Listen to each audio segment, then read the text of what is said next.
Hello, Charleston County. How are you doing today? It's Mike VanHorn here. Hey, this is part 3 of the series of 5 parts that we're doing today, and today's title is going to be, Why Am I the Right Candidate? Those of you that are just tuning in, I encourage you to go on to either my YouTube channel or my website, which is vanhornfortreasurer.com, and you can catch up on the series there. But before I begin, I want to make one thing clear. As I've mentioned before in the other series, I'm going to be as transparent as this glass of water is with you. It's you, the individuals that are voting on November 5th, that I want to make sure that every single why is answered for you between now and the time you get in that ballot box. There's only going to be 2 options on that ballot box, and that's the incumbent, Mary Tinkler, and myself. And I want to make sure that I'm that individual that you're choosing because you understand what it is I stand for and what it is I'm going to do for Charleston County.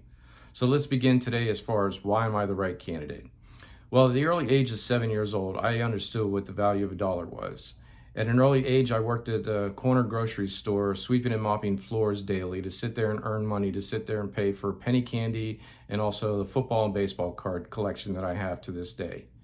At the age of 10, I became responsible in the sense where my father was involved in an industrial accident and I had to become the man of the household. He was paralyzed from the waist down, so therefore I had to sit there and take on the responsibility of doing everything inside and outside the home that he normally would do. At the age of 13, I got my very first job working in the restaurant business as a dishwasher. During that time, I enjoyed working in the restaurant, which has turned into a career now for the last 43 years in the restaurant industry. That career has led me to the point where I was an assistant manager, general manager, and director of operations. I've worked in locations in Ohio, Pennsylvania, Florida, Georgia, and now South Carolina. I've been in South Carolina since 2009. And during my entire career, I've opened up over 14 restaurant locations from groundbreaking to grand opening. And you don't get that kind of responsibility unless you can handle somebody's money. And therefore, I have a proven track record in order to sit there and handle people's money and be responsible for it. In the restaurant business, you have individuals that are investing, hundreds of thousands, if not millions of dollars when they open up their restaurants. And again, I pride myself on the fact that I've been given that gift to sit there and handle people's money and turn into positive results for them. During my career, I've also gone into restaurants that were underperforming, to the point where they were on the verge of either going bankrupt or closing.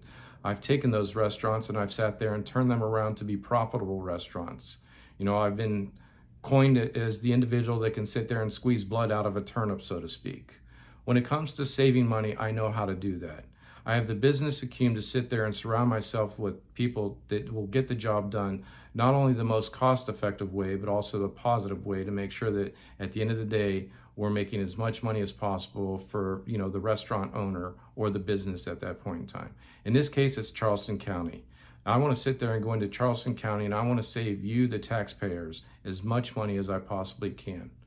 I have over 40 years of strategic planning, budgeting, and sitting there making those tough choices to sit there and say no sometimes when it comes to making purchases. The incumbent right now has been in office for over 2,500 days. And during that time frame as well, we have a current sheriff that has been in office where they sat there and bought over $20,000 worth of a desk and a table for the sheriff's office. The current table and desk that were in the office were moved over to the county jail for no reason. It's just something, they wanted something new and shiny. And again, at the end of the day, that $20,000 was taxpayers' money that was wasted.